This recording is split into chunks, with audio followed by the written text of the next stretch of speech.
Portfolio gua di satu aplikasi aja udah 1,5 miliaran. Belum banyak tapi alhamdulillah. Modal awalnya cuma 16.000 aja. Nah, kalau kamu mikir kamu mau investasi, tapi karena nggak diajarin di sekolah, kamu takut resiko, takut nggak ada waktu, dan berasa ribet. Nah, video ini kasih garansi, insya Allah kamu bisa dapat 1 miliar pertama secara aman, tapi bukan instan cepat kaya. 5 pembelajarannya adalah: 1. Kenapa sih kamu harus berinvestasi? 2. Investasi pemula itu bagusnya kemana? Dan please jangan trading saham, jangan main reksadana. 3. Kapan waktu yang pas buat mulai? Keempat, gua bakal tunjukin gimana beli 500 saham top pakai ETF beneran, pakai budget minim 16.000 aja. Yang kelima, cara gua rubah 16.000 jadi 1 miliar dan aman. Silahkan skip ke bagian yang kamu pengen tahu ya. Let's go. Yang pertama, yuk mulai dari awal. Kenapa sih kamu harus investasi? Investasi itu bukan cuma buat orang kaya. Even mbak gue yang kerja di rumah, itu juga udah investasi. Kenapa sih penting? Karena supaya uang itu pas kamu tidur, dia tetap menghasilkan uang. Nah, misalnya kamu punya uang lebih, 1-10 juta misalnya. Kamu bisa pakai buat belanja, ditaruh di bawah bantal, atau ditaruh di rekening tabungan. Tapi masalahnya, ada yang namanya inflasi. Itu bakal mengurangi nilai uang kamu pelan-pelan. Contohnya, dulu bakso Rp5.000 harganya. Sekarang bakso yang sama, harganya jadi Rp10.000. Artinya kekuatan uangnya itu jadi melemah. Barang yang dulu bisa dibeli dengan nominal uang tertentu, sekarang nggak bisa lagi pakai uang yang sama. Itulah namanya inflasi. Jadi solusinya, uangnya harus diinvestasiin biar tambah banyak. Biar pertumbuhan uang kita lebih tinggi dari kenaikan harga. Ada 2 cara supaya uang kamu bertumbuh. Cara pertama, misal kamu beli saham Apple, ya perusahaan yang bikin iPhone. Otomatis kalau kamu beli sahamnya, kamu jadi pemiliknya. Pemilik Apple. Sebagian kecilnya aja. Kalau perusahaan Apple sukses yang beli handphone Apple lebih banyak, atau tokonya bukanya makin banyak cabangnya, maka nilai sahamnya bakal naik. Jadi uang kamu, karena kamu pemilik Apple, jadi naik juga. Kenapa saya pilih contoh perusahaan Apple? Karena satu perusahaan di Amerika kayak Apple lebih besar dari 900 perusahaan di IHSG di Indonesia. Dikali 4. Banyak banget kan. Gede banget Apple-nya. Kedua, compounding.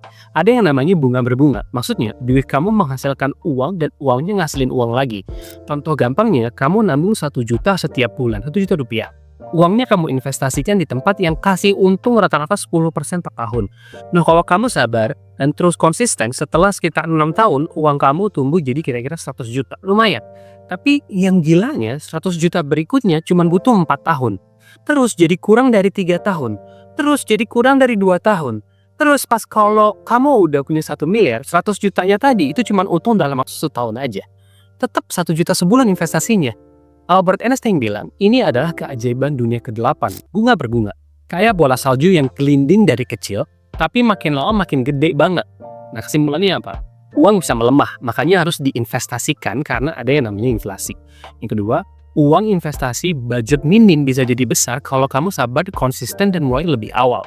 Suatu hari nanti uang kamu bisa kerja buat kamu. Uang kamu ngasilin uang lagi. Pas kamu lagi tidur, 100 juta setiap tahun itu di tangan. Tapi investasi apa yang bisa kasih 10% per tahun? Yuk masuk ke bagian kedua.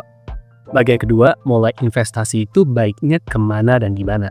Dan please banget jangan trading, jangan beli reksadana. Coba dengerin dulu ya. Sekarang kamu udah percaya kan kalau investasi itu penting banget buat nambahin uang. Tapi pertanyaannya sekarang, kamu sebaiknya investasinya ya di mana? Banyak orang yang baru mulai investasi biasanya langsung cari saham yang lagi naik tinggi dan mikir, wah aku mau beli saham itu aja deh. Misalnya BBCA, Bank BCA, atau Unilever atau apalah. Tapi itu bisa jadi kesalahan besar. Kenapa? Karena sesuatu yang bagus hari ini belum tentu akan bagus juga di masa depan. Gue buktiin dengan cerita sederhana. Dulu tahun 2010, Nokia itu merek HP paling top. Mereka market share-nya punya 37% dari semua pasar HP di seluruh dunia. Tapi 10 tahun kemudian, tahun 2020, mereka cuma punya kurang dari 1% market. Dan harga sahamnya turun 70% lebih. Bayangin kalau kamu beli saham Nokia waktu itu, kamu bakal rugi besar. Makanya kalau kita lihat 40 tahun lalu, tahun 1980-an, perusahaan paling besar tuh beda banget sama hari ini. Dulu tuh perusahaan kayak perusahaan minyak, mobil, pabrik gede, itu gede. Tapi tahun 2000-an, beda lagi. Ada Exxon, Walmart, Cisco. Sekarang yang gede itu namanya Nvidia, Tesla, Google. Yang tetap ada dari dulu sampai sekarang cuma Microsoft. Jadi kalau kamu investasi cuma berdasarkan performa perusahaan hari ini, itu belum tentu amat. Jadi kalau milih-milih saham itu jadi ribet, ya lo jadi harus cenayang gitu kira-kira perusahaan mana yang bakal grow di masa depan, which is susah. Makanya buat pemula, kamu sebaiknya jangan langsung beli saham atau perusahaan gitu, itu resikonya tinggi banget. Terus investasi apa dong yang cocok buat pemula? Jawabannya menurut gue adalah Exchange Traded Fund atau ETF. Apa itu ETF? ETF itu kayak paket perusahaan, misalnya S&P 500 ETF namanya ETF SPY. Itu adalah daftar 500 perusahaan terbesar di Amerika. Fund itu maksudnya apa? Itu kumpulan uang dari banyak orang yang dikumpulin buat beli saham. Jadi kalau kamu investasi di ETF, artinya uang kamu digabungin sama uang orang lain, dipakai buat beli saham dari 500 perusahaan besar di Amerika tadi itu. Kamu langsung punya bagian dari semua perusahaan besar-besar itu. Kenapa sih ETF itu aman dan bagus buat jangka panjang? Karena ini cara paling tepat dan gampang bisa mulai investasi tanpa harus pusing tiap hari cek berita atau lihat naik turunnya pasar saham. Gak ribet, gak perlu mikir sama sekali. Modalnya 16 ribuan aja. Bahkan Warren Buffett, investor nomor 1 di dunia dengan kekayaan bertriliun-triliun rupiah, bilang cara terbaik untuk punya saham adalah lewat paket saham. Beli paket aja, jangan satu-satu. Keuntungannya apa? Kalau kamu taruh uangmu di banyak perusahaan, bukan satu saham doang, resiko ruginya jadi lebih kecil. Kalau beli satu saham, kamu kayak punya cuman satu telur doang. Ya kalau telurnya itu pecah, sahamnya nggak untung, ya jadi rugi deh. Tapi kalau ETF, kamu beli 500 perusahaan sekaligus. Jadi kalau ada satu perusahaan yang gagal, masih ada 499 perusahaan lainnya yang bisa bantu kamu. Contoh investasi yang bagus di ETF namanya investasi QQQ. Itu adalah paket 100 saham yang kamu pakai setiap hari kayak Google, Instagram, Microsoft PowerPoint, Microsoft Word, dan semua perusahaan teknologi top di dunia. Ya, kamu kalau beli ETF QQQ, kamu punya sahamnya Apple, sahamnya Nvidia, sahamnya Microsoft, sahamnya Amazon, dan masih ada puluhan perusahaan lain yang setiap beli Rp16.000 aja. Jadi cuma dengan beli satu ETF QQQ, kamu udah ikut punya 100 perusahaan teknologi terbesar yang barang-barangnya kamu pakai. Dan bahkan, dan kalau kalian lihat growth-nya selama 10 tahun ke belakang, bisa di search di Yahoo Finance, itu sekitar 17% per tahun. Dan ingat, ini investasinya di US dollar, artinya kalau di-convert ke rupiah, growth-nya bisa sampai 20% per tahun lebih. Karena USD itu konversi rate-nya aja udah tinggi ke rupiah. 1 tahun lalu udah naik 7%. Tapi semua ETF itu ada biayanya yang disebut sama expense ratio. Kalau kamu misalnya punya 150 juta di sebuah ETF dengan biaya 1%, berarti kamu harus bayar ke abang-abangnya 1,5 juta per tahun untuk biaya kelola. Tapi tenang, ETF itu biayanya super kecil. Ada yang 0,1, ada yang 0,5%, murah banget ketimbang reksadana yang bisa sampai 3-4%. Itu saya sebutnya reksadana maling yang jahat. Woko. Please lihat di video ini, saya bandingin investasi reksadana dan ETF itu keuntungannya seperti apa.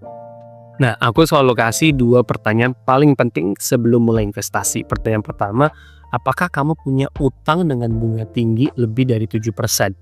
Kalau punya, bayar deh utangnya dulu. Kenapa? Karena bayarin utang bunga tinggi itu kayak dapat keuntungan instan.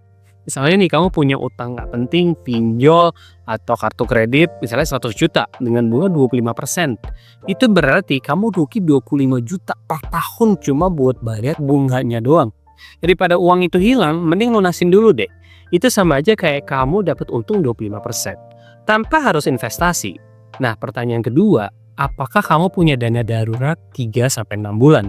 Dana darurat itu buat bantu kamu kalau ada kejadian tidak terduga. Misalnya mobil rusak, misalnya kakak sakit, misalnya kena PHK, dan lainnya. Kalau kamu belum punya, nanti malah kamu terpaksa jual investasi kamu saat harga lagi turun atau lagi rugi. Jadi pastiin dulu, 1, bayar utang yang bunganya tinggi, 2, punya dana darurat 3-6 bulan pengeluaran kamu, baru dimulai investasi. Sekarang berapa sih uang yang dibutuhkan untuk mulai? Kabar baiknya, kamu bisa mulai dengan Rp16.000 aja. Tapi hasilnya tentu tergantung berapa banyak uang yang kamu masukin. Kita kasih contohnya misalnya. Kalau kamu invest 150.000, sahamnya naik 10%, berarti kamu untung 15%. Tapi kalau kamu invest 150 juta, sahamnya naik 10%, kamu untungnya 15 juta. Aturannya, investasikan uang yang tidak kamu butuhkan dalam waktu yang dekat.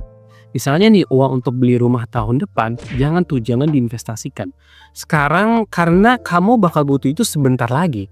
Tapi investasi itu bukan strategi instan ya, nggak bisa jadi cepat kaya gitu. Investasi itu harus jangka panjang. Nggak perlu panik waktu harga sahamnya turun. Oh iya, kalau nggak ngerti, kalian bisa tanya di kolom komen ya. Dan kalau mau gabung komunitas saya, secara gratis dan dapat template investasi gampang juga gratis juga. Bisa klik di kolom komen di deskripsi di bawah ini ya. Oke, kita lanjut. Bagian ketiga, kapan sih waktu yang pas buat mulai? Waktu yang paling pas buat mulai adalah 20 tahun lalu. Waktu yang pas buat mulai lagi adalah ya hari ini. Toh kan cuma mulai dari 16.000 aja. Nah, kita bikin simulasi antara Budi yang mulai duluan versus Ani yang mulai belakangan tapi duitnya lebih banyak. Nah, kita coba ya. Nah, misalnya nih, Budi dan Ani sekarang sama-sama umur 65 tahun. Budi mulai investasi sejak umur 20 tahun sampai umur 40 tahun, coba 20 tahun aja. Dia masukin 3 juta setiap bulannya ke tempat yang bisa bikin uangnya tumbuh, namanya ETF SPY. Setelah umur 40, Budi berhenti investasi. Tapi dia biarin aja tuh uangnya tumbuh sendiri sampai umur 65. Ani baru mulai investasi di umur 40 sampai umur 65, lebih lama. Sama juga 3 juta per bulan juga. Investasinya sama juga di ETF SPY selama 25 tahun. Tebak deh siapa yang punya uang lebih banyak saat umur 65? Yang mulai duluan atau yang investasi lebih banyak? Yes, mungkin kamu udah tahu jawaban nih. Bener sih, yang mulai duluan yang lebih sedikit duitnya lebih banyak. Budi itu punya duit 23 miliar. Ani 3,7 miliar. Jauh banget bedanya. Kenapa? Padahal Budi hanya nabung 20 tahunan. Dia cuma 720 juta. Ani 900 juta nabung utamanya 25 tahun. Budi kasih uangnya waktu untuk tumbuh lebih lama. Uangnya dapat berbunga dari umur 20 sampai 65, 45 tahun. Sedangkan Ani, uangnya baru tumbuh dari umur 40 sampai 65, cuma 25 tahun. Jadi walaupun Ani nabung lebih banyak, invest lebih banyak, Budi tumbuh lebih lama. Itulah kekuatan investasi dan bunga berbunga. Pertanyaan selanjutnya, berapa lama sih aku harus pegang sahamnya atau investasi ETF-nya sebelum dijual? Buat kamu yang baru mulai, kalau beli saham atau ETF, jangan buat jangka pendek. Pegang lebih dari 5 tahun, kalau bisa 10-15, kalau bisa kayak Budi tadi, 40 tahun. Dan setelah beli yang sering-sering dilihat, boleh dilihat. Tapi kenapa? Karena banyak orang panik waktu lihat harganya lagi turun. Terus buru-buru jual. Padahal itu kesalahan besar. Itu namanya panic selling. Dan itu alasan utama banyak orang rugi di saham. Lihat deh chart yang ini. Naik turun itu benar-benar normal, tapi dalam jangka panjang itu pasti naik. Jadi yang penting bukan kapan belinya, tapi berapa lama kamu tahan investasi itu. 90% investor itu tidak bisa mengalahkan paket saham 500 perusahaan terbesar di Amerika. Mereka tahu kalau kamu tahan lama, uangmu kemungkinan besar akan naik di masa depan. Sekarang pertanyaannya, investasi ETF apa yang bagus buat dilirik dan buat diinvest? Dan cara belinya gimana? Nah, berikut ini 3 contoh ETF keren dan murah. 1. SPY, ini adalah isinya 500 perusahaan terbesar di Amerika. Top 10 perusahaannya ini nih. Stabil dan cocok buat pemula. Ibaratnya kamu investasi ke seluruh ekonomi di Amerika. Biayanya murah cuma 0,2% per tahun. Kenaikan untungnya itu 12,2% per tahun. Coba kasih tahu saya reksadana mana yang bisa kasih untung segitu dengan biaya serendah yang tadi. Tulis di kolom komen ya. Yang kedua, ETF QQQ Vanguard yang kita sebut growth ETF. Dia untuk growth cepat. Isinya perusahaan yang berkembang cepat, mayoritas perusahaan top teknologi seperti perusahaan-perusahaan ini. Barangnya kamu pakai kok setiap hari. Potensi untungnya lebih tinggi tapi sedikit lebih beresiko. Cocok buat kamu yang masih muda dan berani ambil resiko. Biayanya 0,5% per tahun. Kenaikan untung per tahunnya 17% per tahun selama 10 tahun ke belakang. Sekali lagi, coba kasih tahu saya reksadana mana yang bisa kasih untung setinggi itu dengan biaya serendah ini. Tulis di kolom komen lagi ya. Yang terakhir, ETF PYM Squawk Dividend ETF. Isinya perusahaan yang rajin bagi-bagi dividen. Uang tunai buat investor. Cocok buat yang pengen penghasilan rutin dari investasi ETF. Biayanya murah banget, 0,06% aja. Super murah. Cocok buat orang tua atau yang suka penghasilan pasif. Tinggal duduk-duduk dapat duit. Oke, sekarang aku mau tunjukin gimana caranya beli saham beneran. Nah, misal nih, kamu pakai broker yang namanya Broker Ajay. Daftar aja akunnya, cari aja ETF QQQ yang isinya tadi kita bahas. Netflix, Google, Facebook, Instagram, Nvidia, dan puluhan saham teknologi lainnya. Klik aja buy. Udah deh, kamu bisa pamer ke orang-orang bahwa kamu adalah pemilik Netflix, Google, Instagram, dan perusahaan teknologi yang tadi kita sebut deh. Karena memang kamu pemiliknya, cuma ya sebagian kecilnya. Kalau nanti kamu mau jual, tinggal klik sell aja. Isi jumlah, pilih market atau limit order, klik confirm deh. Tapi inget ya, gitu kita bilang. Jangan beli langsung dijual gitu, ditahan sampai 5, 10, 15 tahun. Puluhan tahun ke depan. Gitu ya. Terus kamu nanya nih, gimana nih resikonya? Bisa nggak 2%? Jawabannya bisa. Makanya kita masuk ke poin terakhir. Nah, yang kelima, investasi di ETF seperti S&P 500, top 500 company di Amerika itu 0% loh bisa resikonya. Dan gimana caranya rubah 16.000 jadi 1 miliar? Yuk kita lihat chartnya ini, kenapa saya bisa bilang resikonya itu 0%.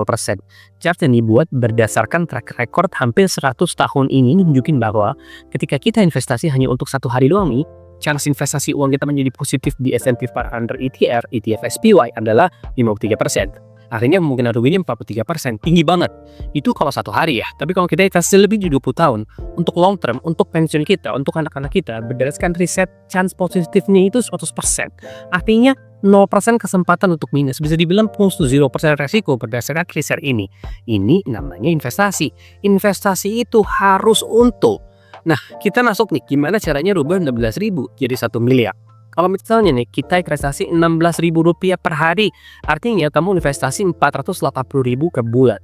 Dengan hasil rata-rata, misalnya 17% per tahun kayak ETF GQQ yang tadi kita bahas, dalam waktu 21 tahun, uang kamu jadi 1 miliar. Kalau kamu terus lanjutin sampai 30 tahun, uang kamu bisa tumbuh jadi 4 miliar lebih. Kalau kamu lanjut ke tahun ke-40, uang jadi 19 miliar. Tetap nih, tapi tetap dengan Rp16.000 aja per harinya. Yes, memang bukan instan. Makanya Warren Buffett, investor paling sukses di dunia, 99% kekayaannya datang setelah usia 50 tahun. Dia mulai dari kecil, sabar dan gak buru-buru. Dan berapa banyak orang kerja puluhan tahun tapi nggak punya tabungan pensiun yang cukup. Bahkan nggak ada 1 miliar di tabungannya pas masa pensiun. Tapi teman-teman harus tahu juga investasi Bitcoin ETF dan cara pensiun dari investasi ETF sebagai karyawan yang bisa ditonton di 2 video ini. Thanks for watching. Assalamualaikum.